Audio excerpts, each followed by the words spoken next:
Hello everyone, I hope सब बढ़िया हैं। और सब बढ़िया हैं तो बढ़ते हैं हम अगले एग्जाम्पल पे। Example number 7, coordination compound. तो हमारा एग्जाम्पल क्या कहता है? हमारा एग्जाम्पल कहता है the spin only magnetic moment of MnBr4 2 minus is 5.9 Bm। Okay, Bm is a unit of dipole moment। Now we need to predict the geometry of the complex ion. क्या करना है हमें ज्योमेट्री प्रिडिक्ट करनी है complex ion की। हमें क्या दे रखा है? कॉम्प्लेक्स दे रखा है जिसका फॉर्मूला है MnBr4, जिस पर ओवरऑल चार्ज है 2 माइनस का, और इसका मैग्नेटिक मोमेंट जिसको हम इससे रिप्रेजेंट करते हैं वो है 5.9 Bm। नाउ अगर आपको पता है मैग्नेटिक मोमेंट का फॉर्मूला क्या है, नहीं पता है तो देखिए वो होता है n+2। नाउ n क्या रिप्रेजेंट करता है? n जो होता है n रिप्रेजेंट करता है number of unpaired electron, number of unpair electrons. Okay, now जैसे कि अगर मैं इस बात करूँ इस मैग्नीज Br4 की, तो इसका मैग्नेटिक मोमेंट हमें पहले से गिवन है, दैट इज 5.9। तो यहाँ से अगर मुझे इसका वो निकालना हो, क्या अनपेयर इलेक्ट्रॉन्स निकालने हो, तो मैं इसको डायरेक्टली इक्वल टू 5.9 रख दूँगा। हमें n की वैल्यू निकालनी है, ठीक है। मैग्नेटिक मोमेंट का फॉर्मूला हमें पता है, तो इसकी वैल्यू हमें गिवन है। यहाँ से हम n निकाल लेंगे। कैसे निकालेंगे? n+2 स्क्वायर रूट को मैं राइट हैंड साइड लेके जाऊँगा तो स्क्वायर में कन्वर्ट हो जाएगा। फाइन। नाउ इसको n² + 2n इक्वल्स टू, इसका स्क्वायर होता है हमारा 34.81। Now n² + 2n minus 34.81 equals to 0। Now मैं इक्वेशन है इसको ईजी करने के लिए क्या करूँगा? n+2n इसे मैं 35 लिख दूँगा। ओके, क्योंकि इसकी अप्रॉक्सीमेट वैल्यू 35 भी होगी, और जो मैं अनपेयर नंबर ऑफ इलेक्ट्रॉन निकालना है वो जो हमें इंटीजर नंबर में निकालना है, लाइक 1 2 3। हमें 0.1 या 5.1 इस वैल्यू में नहीं चाहिए, हमें डेसिमल वैल्यू में नहीं चाहिए, हमें n की वैल्यू चाहिए इंटीजर वैल्यू। तो मैं समझ लो उसके लिए भी 34.81 को 35 लिख रहा हूँ ना।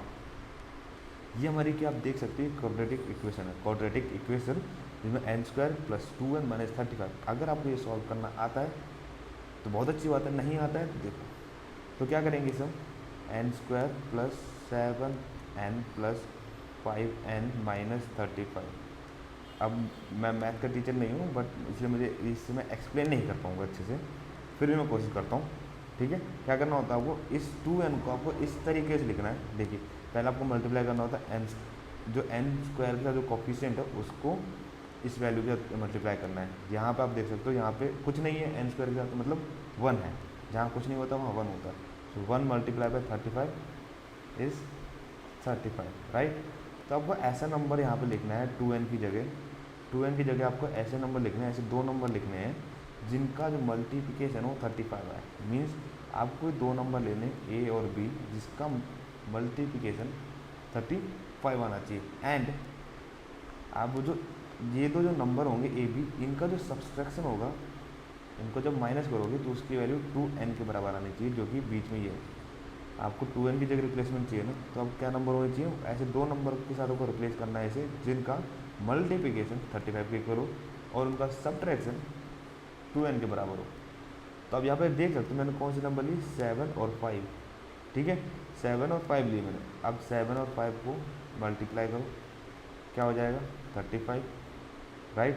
हाँ, यहाँ पे आप n² ले सकते हो, ठीक है, 1n² है यहाँ पे, ठीक है, 35 n² होगा, ठीक है। तो यहाँ पे जो नंबर लूँगा मैं लूँगा 7n × 5n, यहाँ पे n² आ जाएगा, राइट। अब अगर मैं इन दोनों को माइनस करूँ, 7n - 5n, इसकी वैल्यू आ जाएगी 2n, राइट। तो यहाँ पे जो 7 और 5 बनते हैं परफेक्ट नंबर बनते हैं for replacement of 2n।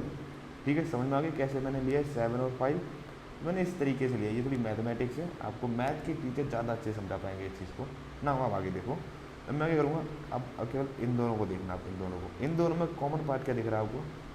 n, right. n common ले सकता है इन दोनों में से मैं, ये बन जाएगा प्लस, वेट यहाँ प्लस नहीं आएगा, माइनस आएगा। मैंने बताया था ना, माइनस करके आना चाहिए 2n, तो माइनस, ठीक है। तो मैं आ लूँगा -5। अब आपको इन दोनों में देखना है, इन दोनों में, ठीक है। -5 अगर मैं कॉमन लूँगा तो क्या हो जाएगा? n - 7 आ जाएगा, करेक्ट ना। इसको मैं लिख सकता हूँ, ये आपका अगेन मैथमेटिक्स में ही आता है, इसे स्क्वायर रूट निकालने का तरीका कहते हैं। आई थिंक ऐसी कुछ कहते हैं, quadratic expression finding square root kind of thing, I don't know. ठीक है, इसको मैं लिख सकता हूँ n-5।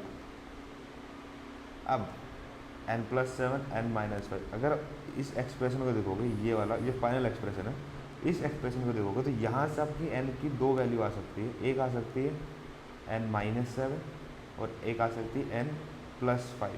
ये दोनों वैल्यू कैसे आएगी? फॉर एग्जांपल n+7 कैसे आती है ये भी दिखा देता हूँ आपको मैं। ठीक है, मैं क्या करूँगा, एक बारी मैं इसको राइट हैंड साइड ले जाके डिवाइड कर दूँगा। ठीक है, डिवाइड हो गई तो क्या आ जाएगा n+7 equals to 0/n-5, it will be equals to n+7 equals to 0, right. और एक बार क्या करूँगा मैं, n-5 जो n+7 है उसको ले जाऊँगा नीचे, यहाँ से आ जाएगा n-5 इक्वल्स टू 0। तो यहाँ से क्या आ जाएगी, n की दो वैल्यू आ जाएगी, एक तो आ जाएगी n-7, एक आ जाएगी n+5। और n क्या रिप्रेजेंट करता है? n रिप्रेजेंट करता है हमारा नंबर ऑफ अनपेयर इलेक्ट्रॉन होगा, और नंबर ऑफ अनपेयर इलेक्ट्रॉन हमारे नेगेटिव नहीं हो सकता, हमेशा पॉजिटिव होंगे। यहाँ से आपकी n की वैल्यू क्या आ जाएगी, यहाँ से आपकी n की वैल्यू आ जाएगी 5, that is number of unpaired electron. यहाँ तक समझ में आ गया होगा। ठीक है, n की वैल्यू क्या आई, 5 आई, और 5 क्या है, number of unpaired electron. Now manganese, हमारा जो कॉम्प्लेक्स दे रखा है इन्होंने, क्या दे रखा है, मैग्नीज Br4, राइट। मैग्नीज की जो इलेक्ट्रॉनिक कॉन्फ़िगरेशन होती है, आउटर मोस्ट इलेक्ट्रॉनिक कॉन्फ़िगरेशन वो क्या होती है, 3d 5 4s 0, राइट। इसको अगर मैं बॉक्स मेथड में लिखूँ तो क्या कैसे लिखूँगा, एक बॉक्स बनाऊँगा, d ऑर्बिटल, तो हमारे 5 बॉक्सेस होंगे और एक s है, ओके। 5 अनपेयर इलेक्ट्रॉन्स आ जाएंगे इसमें, और यहाँ पे 2 4s2। ना जैसे आप देख सकते हैं इधर इसने क्या बोला कि नंबर ऑफ अनपेयर इलेक्ट्रॉन कितने, इस अगर हमारा मैग्नेटिक मोमेंट, इस जो ये कॉम्प्लेक्स है तो इसका मैग्नेटिक मोमेंट 5.9 आ रहा है, और इसके बेसिस पे जो हमारे नंबर ऑफ अनपेयर इलेक्ट्रॉन आ रहे हैं वो 5 आ रहे हैं। दैट्स मीन ये जो अनपेयर इलेक्ट्रॉन है यहाँ पे, ये 5 ही तो है, ये एज इट इज रहेंगे, इनको कोई नहीं छेड़ेगा। ठीक है, अब ये फॉर्मूला है आपका Mn Br4 2-। अब क्या करते हैं, एक बार हम निकालते हैं ऑक्सीडेशन स्टेट ऑफ मैग्नीज। कैसे निकलेगी, सिंपल है, इसको मैं सेलेक्ट कर लूँगा x, Br की हमें पता होती है -1, तो निकालते हैं x +(-1) into 4 equals to -2, because overall charge कितना दे रखा है, -2 दे रखा है। So x -4 will be equals to -2 and x will be equals to +2। That's mean जो मैग्नीज है उसकी ऑक्सीडेशन स्टेट कितनी है, +2। अब क्या करेंगे, अब वापस बनाएंगे बॉक्सेस। एक सेकेंड, ये बन गया। ठीक है, ये जो हमारा था पहला वाला वो था मैग्नीज का, अब ये बनेगा मैग्नीज 2+ का। और मैग्नीज 2+ का कैसे बनेगा, इसको हटा दो, जो s ब्लॉक के जो होंगे, s ऑर्बिटल के जो इलेक्ट्रॉन्स होंगे वो निकल जाएंगे। ठीक है, ब्रैकेट हो गया, और इसके बाद हमारा एक p ऑर्बिटल और होता है इसमें, राइट, एम्प्टी ऑर्बिटल। अब ना इधर देखो, नंबर ऑफ अनपेयर इलेक्ट्रॉन 5 है, तो ये एज इट इज रहेंगे।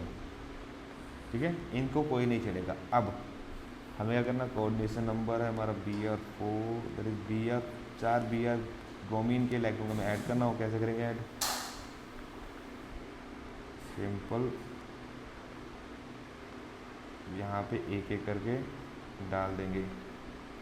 और ये हमारा ऑर्बिटल है, ये वाला हमारा s, ये वाला हमारा p, और जब ये जो Br है इनके अंदर जाएंगे तो क्या हो जाएगा, ये हाइब्रिडाइजेशन जो हमारी बनेगी वो बनेगी इस तरीके से, क्या बनेगी, sp3। और याद रखना जो हाइब्रिडाइजेशन होती है हमारी टेट्राहेड्रल की, हाइब्रिडाइजेशन जो टेट्राहेड्रल की वो होती है sp3, और स्क्वायर प्लेनर की इन जनरल होती है dsp2। ओके, टेट्राहेड्रल की ज्योमेट्री होती है sp3 और स्क्वायर प्लेनर की होती है dsp2। और हमारे कितने लिगेंड है इसमें, 4 लिगेंड है, तो 2 ही ज्योमेट्री हमारी पॉसिबल हो सकती है, या तो टेट्राहेड्रल या तो स्क्वायर प्लेनर। हमारी हाइब्रिडाइजेशन आई sp3, और sp3 हाइब्रिडाइजेशन के अकॉर्डिंग जो स्ट्रक्चर होगा टेट्राहेड्रल होगा, ना कि स्क्वायर प्लेनर। तो आंसर इज टेट्राहेड्रल ज्योमेट्री। क्या आंसर है, ज्योमेट्री जो होगी, कॉम्प्लेक्स ज्योमेट्री क्या होगी, टेट्रैड, दिस इज योर आंसर।